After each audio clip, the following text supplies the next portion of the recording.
On se retrouve pour un nouveau vlog lecture et on est lundi 28 juillet et du coup aujourd'hui j'ai poursuivi ma lecture du Prieuré de l'Oranger parce que j'ai toujours pas reçu de colis. Voilà, c'est tout, c'est ma malédiction. Et j'ai pas mal avancé, j'ai lu 30%, là je suis presque à 90%, donc je pense certainement qu'on le finit demain ou après-demain, ça dépend. Moi j'aimerais bien le finir demain, mais je sais pas si ma copine avec qui je le fais en LC va me suivre et je pense qu'on va quand même s'attendre pour lire les derniers chapitres. Mais du coup, je commence de plus en plus à réapprécier ma lecture parce qu'en fait, il y a eu un petit moment de creux, je dirais, entre les 60 et 70% du livre où ça stagnait un peu et je sais pas, en fait, on s'est fait la remarque avec ma copine que l'univers est dingue, vraiment, il n'y a pas à redire sur l'univers, il est juste fou, hyper bien pensé, hyper dense, avec plein de créatures et tout, c'est super intéressant, mais on avait ce truc où on n'arrivait pas vraiment à s'attacher au personnage. Moi, un des seuls personnages à qui j'arrive à m'attacher, c'est du coup la reine Sabran et Ad, je sais pas comment on prononce son nom, et en fait, il y a un moment où les deux vont être séparés, et en fait, on a le point de vue de Id, pas de Sabran, sauf que Sabran, on la voit du point de vue de Id, et quand elles sont séparées, j'ai trouvé que c'était un peu long parce que moi je m'étais plus attachée à Sabran. Et ouais, le moment où elles ont été séparées, ça a duré peut-être 10% comme je dis.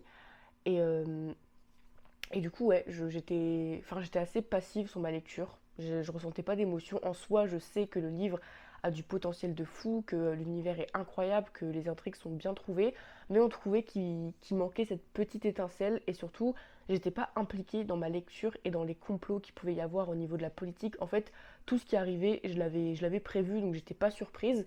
Donc en soi, très bon univers, mais pas ce petit truc, ce petit attachement. Et à partir de 70%, j'avoue que moi j'ai complètement retourné ma veste. Je sais pas ce que ma copine en pense, mais moi, de mon point de vue, j'ai complètement retourné ma veste parce que bah, on va revoir les personnages et tout, et il va y avoir plein de trucs, on va apprendre plein de nouvelles choses, on va se rendre compte que plein de choses sont liées. Et franchement, j'aime trop ça, j'aime trop dans des lectures, vous savez, où on va suivre des personnages qui sont complètement différents et on va avoir leur point de vue parfois même dans des endroits différents et où il y a un moment où ils vont finir par se retrouver. On s'y attendait, mais j'aime bien comment ça a été tourné et là j'avoue que du coup j'arrive un peu plus à m'attacher à l'histoire, au personnage et j'ai ce petit attachement, j'ai envie de savoir ce qui va se passer. Donc je suis plutôt contente parce que en fait ça m'aurait embêté de pas aimer. Je vous le dis, ça m'aurait embêté de pas autant aimer que ce que je pensais. Et à la base j'étais partie sur un 3,5. Là, ça penche plus vers le 4. Après, je verrai mon avis final quand je l'aurai totalement terminé. Mais du coup, ouais, j'ai plutôt bien avancé, donc je suis contente. J'ai pas mal dépassé ma copine, donc c'est pour ça que je sais pas si elle va rattraper mon retard demain et si on va le finir demain ou mercredi. Mais au pire, je lui demanderai peut-être si moi je peux le finir demain quand même, parce qu'en fait, le truc c'est que ça me bloque sur les autres lectures, parce que la semaine dernière, vous avez vu, j'ai commencé plein de lectures en même temps et tout, c'était un petit peu compliqué à gérer. Heureusement que c'était des lectures complètement différentes, donc j'arrivais à m'en sortir au niveau de l'histoire et des intrigues. Mais là, du coup, j'ai envie de passer sur autre chose. Et même si j'ai pas reçu ce que je voulais, je me suis mis des livres sur ma Kindle, déjà dans le cadre, entre guillemets, de concepts que je veux faire sur YouTube. J'avais dit que je lirais, j'avais demandé en fait sur Instagram, c'était quoi le livre que vous aviez le moins aimé. Et j'avais dit que je prendrais le livre qui était le plus mentionné. Et le livre le plus mentionné au début c'était Icebreaker, et au final ça a fini par être The South Girl. Donc écoutez, je pense que pour la science, je vais lire The South Girl, je sais juste pas quand est-ce que je le ferai. Et ensuite, j'ai une autre idée de concept, ça je vous en dis pas trop, mais du coup j'ai demandé à des personnes de me recommander des livres. Mais du coup, je pense que ça sera pas posté tout de suite parce que il y a plusieurs livres à lire, donc c'est peut-être ça sera dans le temps. Mais du coup, ouais, je sais pas. Et il y a aussi Le Loup et le Serpent que je suis censée recevoir, mais que j'ai pas reçu, mais que j'ai réussi à trouver sur ma Kindle. Je l'ai téléchargé, clairement, je vais pas mentir. Sachant en plus que je suis censée le recevoir, voilà. En fait, je me dis, j'ai un peu la flemme de quand je vais recevoir mes colis, je vais tout recevoir d'un coup et je vais passer d'une pile à lire de 0 à une pile à lire de 4 éventuellement si je reçois tout, alors que je sais que certains livres sont téléchargeables et que je peux les commencer avant. Donc je me tâte à commencer Le Loup et le Serpent demain, si j'ai fini le Prieuré de l'Oranger. En tout cas, ce qui est sûr, c'est que je commence une nouvelle lecture que si je l'ai fini, je pense. À tout moment, je reviens sur ma parole, mais j'aimerais vraiment commencer un nouveau livre que si j'ai fini le Prieuré de l'Oranger. Et écoutez, bah, on se dit à demain. Parce que là, je vais me coucher parce qu'il est 1h du matin. Voilà, bonne nuit. Bon, on est mardi 29 juillet et je viens de finir le Prieuré de l'Oranger. Voilà, j'ai lu les 10 derniers pourcents aujourd'hui. Je suis contente parce que j'ai réussi à le finir. Mais pour tout vous dire, je suis un peu déçue par cette fin. J'ai pas trop envie d'en dire parce que ça risque de spoiler, mais bah, de toute façon on le sait, tout le livre on parle d'une grande bataille parce que le grand méchant va revenir. J'ai été super déçue parce que ça a duré genre 3 chapitres. La manière dont c'était écrit et tout, enfin Je m'attendais pas à ça, honnêtement. Après, au niveau de la fin, c'était assez prévisible, mais je sais pas, ça m'a pas satisfait à 100%. Je suis grave mitigée sur cette lecture parce que là, hier, j'étais partie pour le noter 4 étoiles et au final, j'hésite. Bon, entre deux, j'ai commandé la version, la toute nouvelle version avec le nouveau jaspage. Donc, dans tous les cas, bon, c'est commandé, c'est pas grave et c'est quand même un livre que je pense apprécier avoir dans ma bibliothèque. C'était une bonne expérience de lecture. En plus, je l'ai fait en LC et c'était en lecture commune. Et c'était ma première lecture commune que j'ai presque réussi à aller jusqu'au bout. Parce que normalement, quand je fais des lectures communes, il y en a toujours un qui terrasse l'autre. Là, j'ai pris un peu d'avance et je l'ai fini avant ma copine. Mais elle le finit demain. Donc, c'est pas non plus une avance de fou. Et ouais, je suis grave mitigée. Genre, je sais pas, j'ai l'impression qu'il me manque quelque chose. En fait, le truc avec ce livre, c'est que vraiment, pendant la bonne moitié du livre, j'étais en mode ouais, c'est sympa, le world building est dingue, hyper dense, hyper complet, on a plein d'infos, on a tout ce que j'aime, des dragons, de la politique, des personnages intéressants et tout, mais j'arrivais pas à m'attacher à eux. Il y avait un truc dans l'écriture qui faisait que il n'y avait pas d'attachement et moi j'aimais beaucoup un des personnages. En fait, j'aimais deux personnages, mais un des deux personnages, on le voyait seulement dans un point de vue de l'autre. Je sais pas si vous voyez ce que je veux dire. Ensuite, il y a eu un petit moment de creux où je me suis dit, genre là, ça commence à devenir, je commence vraiment à devenir passive sur ma lecture, au point où genre vraiment je suis plus impliquée. Et après, il y a eu les 70, à partir des 70% jusqu'aux 90, j'étais à fond, j'avais réussi à me réattacher au personnage et tout. Là, je sais pas, en fait, j'ai rien à lui reprocher. Le world building était fou, la plume est incroyable, l'intrigue est cool, même si elle est assez prévisible. Au niveau de l'action, je trouve que ça en manque un petit peu. Pour un livre avec des dragons, je m'attendais à plus, mais il y a ce petit truc où j'ai pas réussi à m'attacher. J'ai pas réussi à m'attacher à 100%. Et ouais, je reste indifférente, pardon, entre gros guillemets. Du coup, je sais pas. Mais bref, là du coup, il est pas encore minuit, donc je vais commencer un autre livre. Je vais commencer de Lune et de Sang. J'ai fait un sondage sur mon Instagram pour savoir quel livre vous vouliez que je lise. Et vous aviez le choix entre Ton monde et le mien, c'est une romance, de Lune et de Sang ou Le loup et le serpent. Au début, c'était Le loup et le serpent qui gagnaient. Et je suis contente parce que c'est un des livres que j'attends. Donc je m'étais dit, au moins, quand je vais le recevoir, je l'aurai lu. Et il n'y a pas cette histoire de ah putain, j'ai zéro livre dans ma pile à lire. Et d'un coup, j'en ai quatre d'un coup. Mais écoutez, c'est De Lune et de Sang qui a fini par gagner. Donc je vais le lire. Je me prête au jeu. Je pense que je sais pas combien de pages je vais réussir à lire. Bah, combien de pourcents parce que sur ma Kindle. En plus, j'ai plus de batterie sur ma Kindle. Ouais, je vous fais un update, mais assez mitigé. Dites-moi si vous l'avez lu et si certains l'ont lu et ont aussi lu le préquel, donc le jour où la nuit tombait, quelque chose comme ça. Dites-moi si ça vaut le coup de le lire, parce qu'il paraît que le préquel, il y a beaucoup de personnes qui l'ont beaucoup moins aimé que le prieuré de l'Oranger. Et étant donné que le prieuré de l'Oranger n'est pas non plus un maxi coup de cœur, je sais pas si je m'inflige un livre qui est encore plus gros, parce que j'ai été le voir à la librairie tout à l'heure, plus de 1000 pages. Plus de 1000 pages à souffrir, sachant que ma pote elle est pas sûre de vouloir le lire, donc si je le lis, ce sera certainement pas en lecture commune et en lecture normale. Je sais pas, je sais pas. Mais ouais, écoutez, je vous fais un update quand j'ai avancé sur De Lune et de Sang. Coucou, c'est la Célia du montage. Je reviens sur ce que j'ai dit parce que entre deux j'ai eu quelques informations. Alors au niveau de la fin bâclée du prieuré de l'Oranger, il paraît que ça a une explication. On m'a raconté que, alors je suppose que c'est vrai, j'ai fait confiance à la personne, mais que à la base elle avait fait un livre plus long, mais que c'était son éditeur anglais du coup qui avait voulu qu'elle écourte un peu certaines scènes. Et du coup c'est pour ça qu'elle a écourté la scène de fin et que la scène de fin, il n'y a pas que moi qui ai trouvé qu'elle était trop abrupte et un peu bâclée. Et donc apparemment c'est pour ça, parce qu'elle a été forcée et elle-même aurait dit lors d'une interview que si elle pouvait réécrire le prieuré de l'Oranger comme elle l'a fait pour The Bone Season, elle écrirait une fin différente, un peu plus longue, un peu plus poussée, un peu plus développée. Donc voilà, my bad Samantha Shannon, ma reine, t'as pas fait exprès, je t'excuse. Et on m'a aussi beaucoup dit, parce que moi j'avais vu beaucoup d'avis négatifs sur le préquel, mais écoutez, quand j'ai fait une story sur Insta, toutes les personnes qui sont venues me voir, elles m'ont dit il faut que tu lises le préquel parce qu'il est trop bien. Donc écoutez, je pense le faire. Mais voilà, je tenais à revenir sur ce que j'ai dit parce que j'ai eu des explications. Donc écoutez, je vous les donne. J'ai dit beaucoup de fois le mot écoutez, vous m'excuserez. Il est 23h. Bon, on est jeudi 31 et je viens de terminer le dernier livre du mois qui est de Lune et de Sang que j'ai lu sous les conseils ou plutôt sous les ordres de Lilou qui voulait absolument que je le lise pour lui dire s'il valait le coup. Et dans l'ensemble, je dirais que oui. Je pense que c'est entre un 3,75 et un 4. En gros, on va suivre 4. Je saurais même pas comment le résumer parce que j'ai pas lu le résumé, mais qui va aider quelqu'un à résoudre des meurtres parce qu'il y a un tueur en série et qui tue des femmes. Et du coup, Kat va enquêter.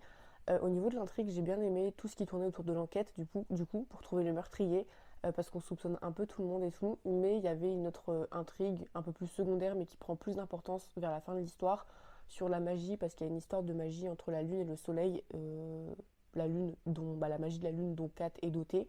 J'avoue que j'ai trouvé cette partie de l'intrigue un peu moins intéressante. Euh, je ne vais pas dire que ça m'ennuie un peu, mais ça m'intéressait moins que de savoir qui était le tueur en série.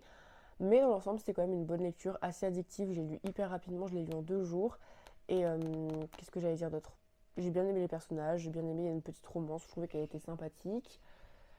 Juste, ouais, au niveau de tout ce qui tournait autour de la magie, ça m'intéressait moins. Et en fait, pour moi, c'est un livre qui peut se lire en tant que stand-alone, sauf que c'est une duologie, il y a une suite.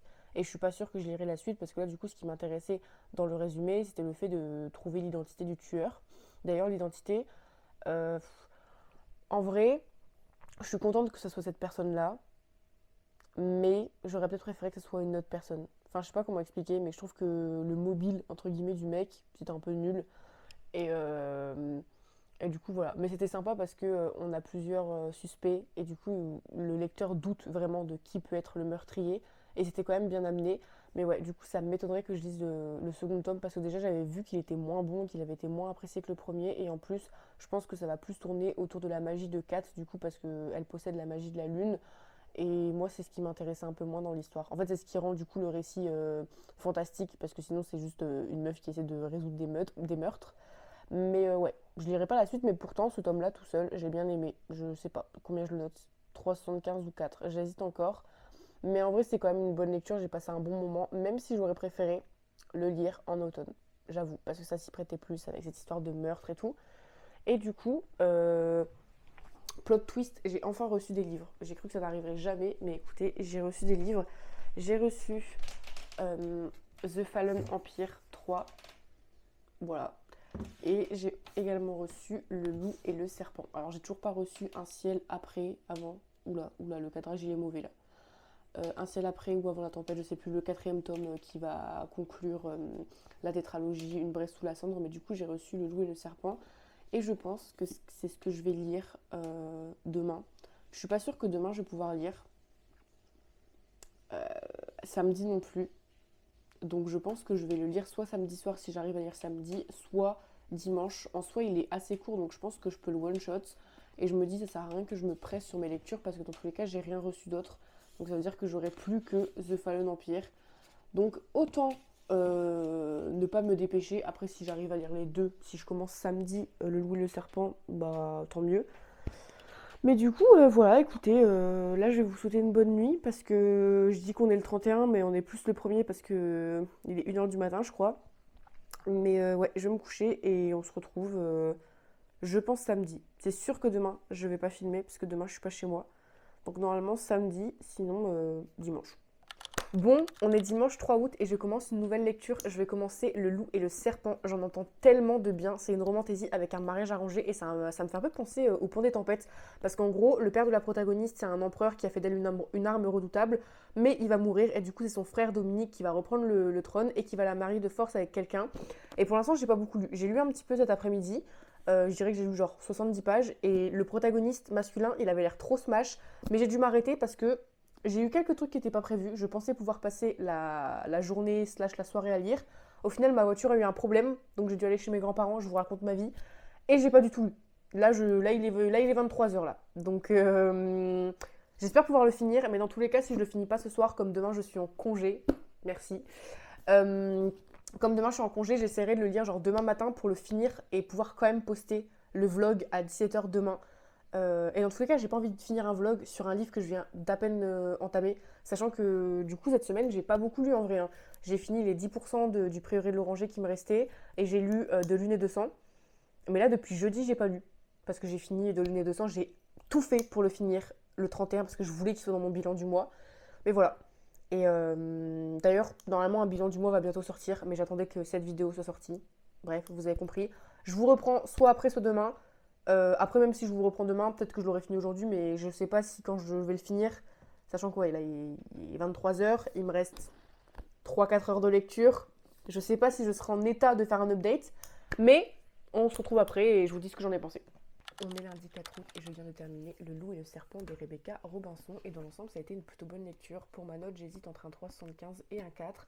Je reviens sur ce que j'ai dit dimanche, quand je pensais pouvoir le finir dimanche, pas du tout, sur le fait que ça ressemble un peu au Pont des Tempêtes avec cette histoire de royaume un peu ennemi et il va y avoir un mariage qui va être arrangé entre les deux. Ça ressemble un peu même au niveau des personnalités des protagonistes. Je trouve que Vaasa, la protagoniste de Le Loup et le Serpent, ressemble un petit peu à Lara dans Le Pont des Tempêtes, dans son côté un petit peu tête brûlée, qui a été élevée pour devenir une arme par son père, qui est super intelligente, stratège, elle parle 6 langues, voilà, elle se ressemble. Raid c'est un peu différent, il ressemble pas forcément à Aren, mais il a ce petit côté green flag, vraiment Raid, le protagoniste de Le Loup et le Serpent, c'est un green flag ambulant, il est trop mignon, hyper compréhensif, hyper doux, vraiment je l'ai trop aimé et j'ai beaucoup aimé leur dynamique ensemble. Du coup c'est une romantaisie, mais ce que j'ai bien aimé c'est que la romance ne prenait pas le pas sur l'intrigue, parce que là on a une intrigue politique qui est assez importante. D'ailleurs j'avoue il y a des moments en fait j'avais pas compris la politique, et c'est vraiment vers la fin du livre que j'ai compris, parce qu'il y a une sorte d'élection pour que Raid devienne le Mangrave, je crois que ça se dit comme ça, et moi je pensais que il était Landgrave. Il y a des, voilà, sans contexte vous comprenez pas, mais j'avais pas tout compris en fait. Et je suis pas sûre d'avoir tout compris, mais de ce que j'ai compris du coup, euh, Vaasa, elle vient de Ikruri, du coup, qui est un royaume autre. Et Raid, lui, vient de Astéria. Et je crois que Astéria, en fait, il est coupé en plusieurs petites provinces. Et chaque province a un landgrave. Et en fait, ils font une élection pour élire le Mandgrave. Et je crois que le Mandgrave, c'est celui qui est un peu le roi. Mais sachant qu'il y a quand même des sous-rois. Je sais pas si vous voyez ce que je veux dire, mais il y a quand même des landgraves. Bref, ça, j'ai eu un petit peu de mal à le comprendre. La seule chose que je pourrais reprocher au livre, c'est le fait que l'autrice, elle a voulu mettre toutes les tropes possibles dans son livre. Déjà, on a un mariage arrangé, forcément, on a un petit fake dating qui en découle. On a la trope de la dague sous la gorge, on a la trope de qui t'a fait ça, on a la trope de elle le soigne, il la soigne. Bref, on a toutes les tropes possibles et inimaginables. Après, je suis contente que c'est pas forcément pris le pas sur l'intrigue politique qui était quand même intéressante, mais je trouvais que ça faisait un condensé de beaucoup de tropes dans un livre qui fait 400 pages. C'est bon, on a compris, ma belle. Ils s'aiment, il y a une tension entre eux, on a compris. Mais sinon, à part ça, j'ai trouvé que c'était quand même hyper addictif, hyper dynamique. Et je sais pas comment dire, mais en fait, j'avais toujours envie de lire la suite. C'est un vraiment page turner. Je voulais toujours savoir ce qui se passait après. J'avais du mal à reposer le livre. Mais du coup, voilà, dans l'ensemble, c'était une plutôt bonne lecture. Je sais pas du tout combien il y aura de tomes. Là, c'est le premier tome, mais sur Booknote, j'ai pas trouvé le nombre de tomes qu'il y aurait. Mais je sais que c'est un premier tome parce que c'est écrit tome 1, Les Cités de Sel. Et c'est sûr, vu la fin, c'est un cliffhanger qu'il y aura une suite. Mais on n'a pas de nouvelles. Donc je sais pas si c'est une duologie, une trilogie. Je bégaye. Mais en tout cas, je lirai la suite, c'est sûr et certain.